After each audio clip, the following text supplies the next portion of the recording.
ciidanka bilayska ee gobolka Sool ayaa howlgal ballaaran ka sameeyay daafaha magaalada Laascaanood ee xarunta gobolka Sool ayay ku soo qabteen khamri tiradiisu ay dhan tahay 240 litir oo khamriya taliyaha qaybta bilayska oo soo bandhigay saxaafadda khamrigaasi ayaa uga digay bulshooyinka gobolka Sool iyo waliba cid kasta faraha kula jirta mukhaadaraadka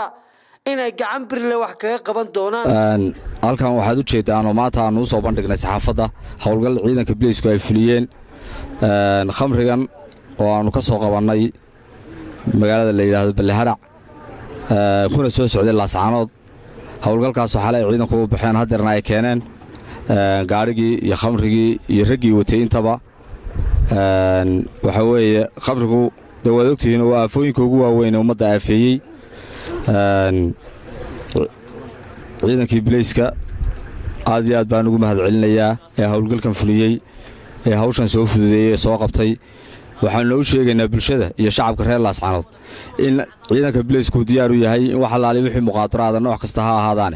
uu ka howlgali doono ka hortagi doono mid walbana goobtiisa ugu tagi doono howlgalladaasina waa sida aan u bilowno insha Allah haddii alla idmo shacabkana waxaan u sheegaynaa inay gacan buuxda ka siiyaan ciidanka bilayska wax halaali wixii ay arkaan ama muqaadaraad ha noqoto ama nabadgelyo darro ha noqoto waxaanu u gudbin doonaa wuxuuna leeyahay 240 dhalo ama 240 litir way inta hadda saaka halkan taala sharcigaanu horgeyn doonaa maxkamadaanu u gudbin doonaa iyaga iyo cidii wadatay iyo gaadiidkii lagu wadayba haddii alla idmo howlgalladana way socon doonaan waa kuwa lagu la dagaalami doono muqaadaraadka oo laga hortagayo wax halaaliyo wixii soo galaya wadanka ama gudbayaba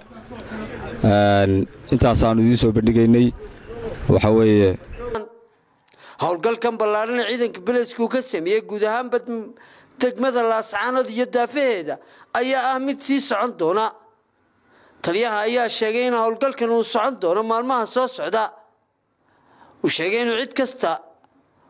oo mukhaadaraadka gacmaha kula jirta ay soo qaban doonaan وبرخد عمر أحمد والباين تقارن كجمهورية الصوماليلان Laascaanood